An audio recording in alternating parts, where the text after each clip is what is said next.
Fisiologia da Alma, capítulo 82, livro do Espírito Ramatiz, trazido através do médium Hercílio Maias.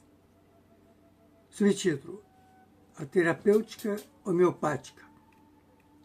Então vamos à pergunta de hoje.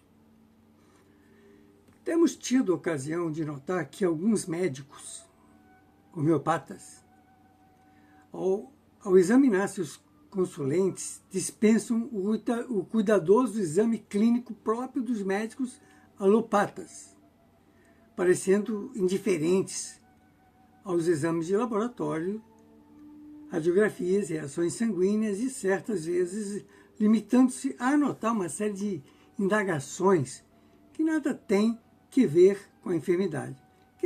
Queremos que tal sistema de clínica que inspira certa desconfiança para com a clínica homeopática, pois o cliente nota que não está sendo examinado sob a técnica médica a que todo mundo está acostumado. Que nos dizeis a respeito? Responde Ramatiz. O médico homeopata experimentado, bastante integrado em sua função terapêutica, estudioso das leis espirituais, quer dizer, aqui um parênteses, o médico homeopata tem que conhecer profundamente a doutrina espiritualista, senão vai ser menos que meia boca. Não vai ser nem um meia boca, vai ser um médico menos que meia boca. Apesar de ser um cientista limitado pelos 5 sentidos, é quase sempre um intuitivo e de sensibilidade psíquica aguçada, capaz de sondar o doente, não apenas em função de sua moléstia, mas também no seu todo, corpo e alma.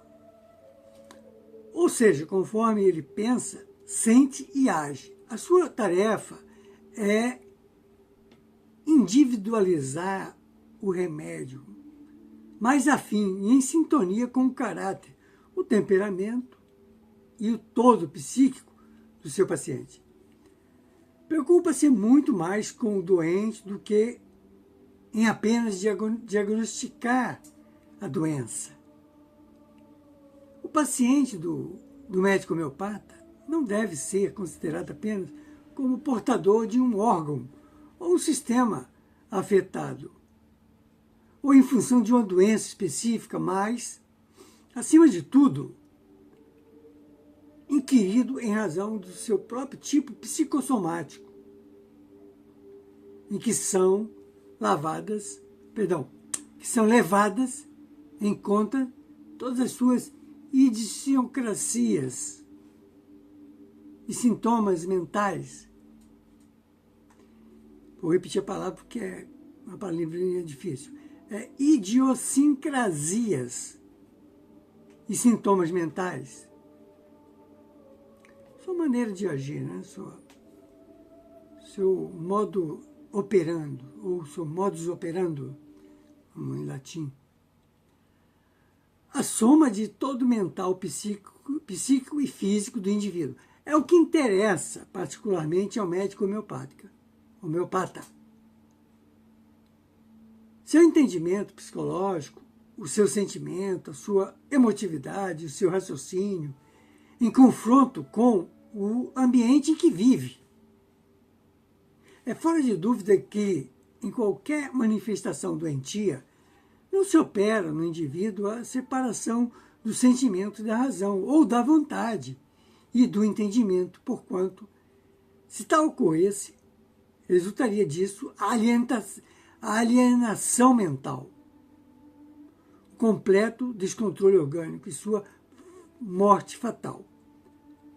Vou abrir mais um parênteses aí. Por exemplo, uma pessoa que vive num ambiente contaminado por pessoas doentes mentais, tem na família,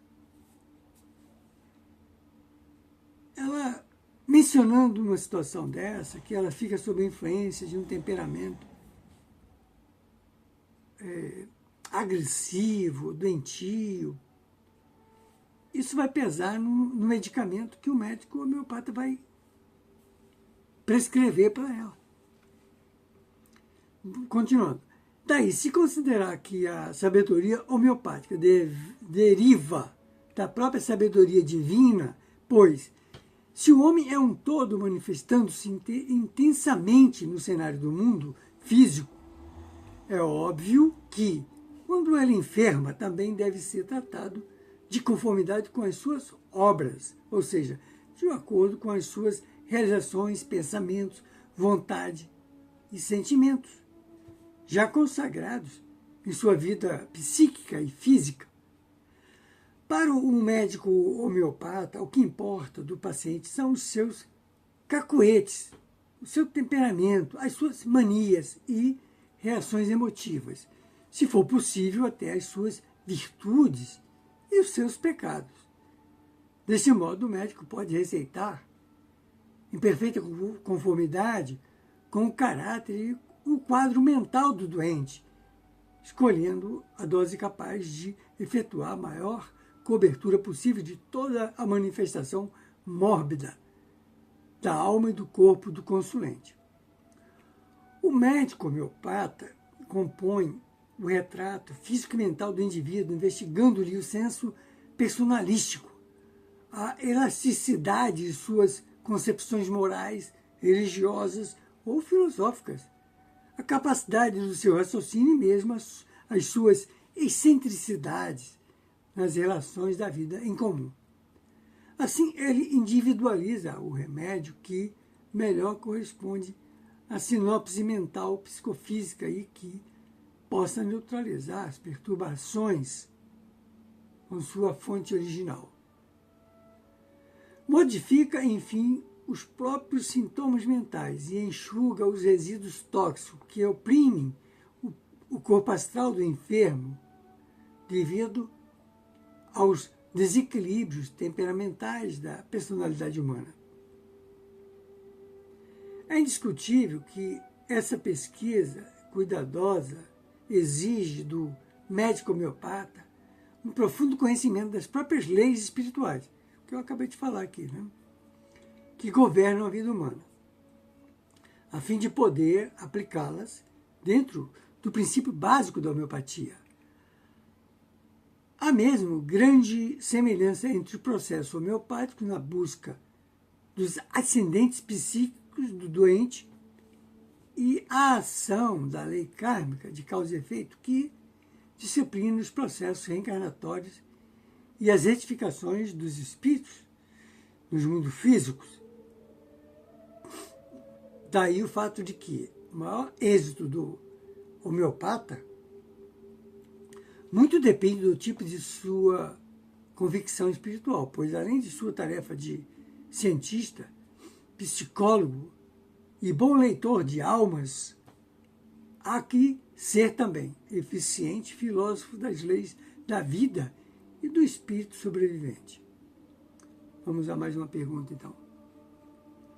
Como poderíamos apreciar melhor essa função, ou melhor, essa fundada relação entre a lei kármica e o tratamento empregado pela homeopatia, a que há pouco vos referis?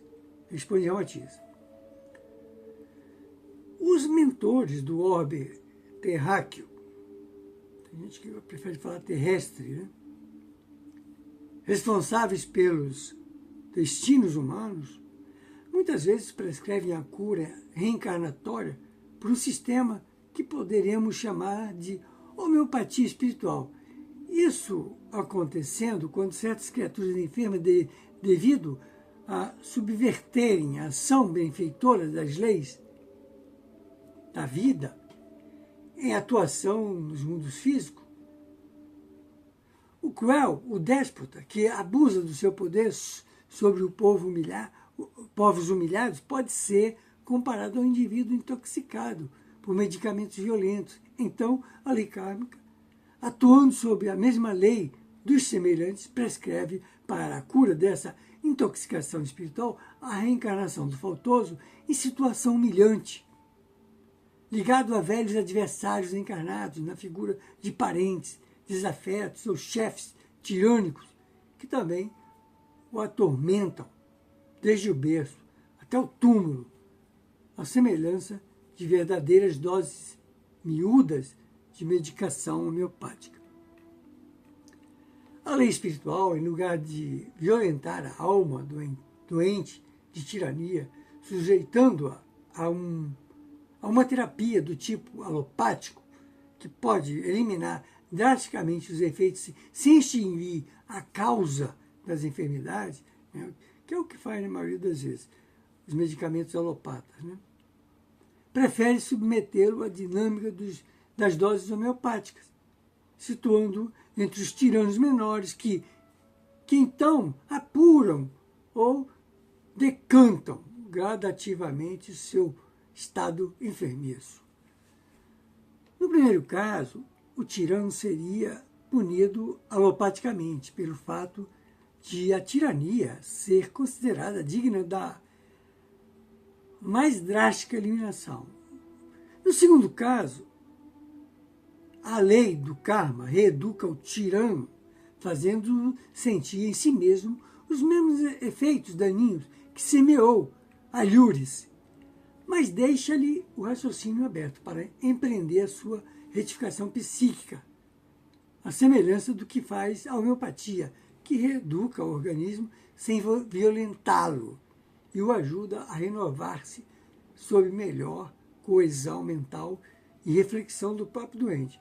Como Deus não castiga suas criaturas, todas as leis fundamentais da sua criação só objetivam a renovação e o reajustamento progressivo do pecador, do transgressor, né? Impelindo-o para a sua mais breve ventura espiritual.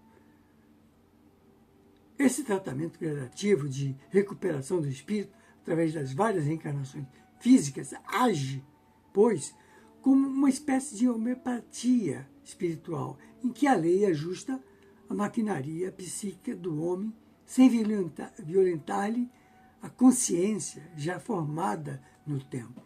Muitas vezes a pessoa nasce completamente analfabeta, numa família de analfabeto, num lugar paupérrimo, mas no passado foi um grande tirano que teve grandes oportunidades de fazer o bem e fez o mal. Como aquele que, eu não vou dizer de onde é, eu estive lá visitando por algumas vezes um local onde as criaturas que nasceram, os pais se horrorizaram tanto delas que abandonaram elas no hospital. Criaturas sem os dois braços, sem as duas pernas, sem emitir apenas granido, tipo um animal. E muitos desses são renitentes suicidas, que nascem assim, sem condições mesmo de se suicidar. E alienados mentalmente, porque precisam reparar erros gravíssimos de crimes terríveis que fizeram contra a humanidade. Aí alguém precisa dizer, olhar para a criatura e dizer, mas Deus é justo de deixar... Deus é justo, sim. As leis dele são para todos e eternas, imutáveis. Então, cada um que cuide de fazer o bem.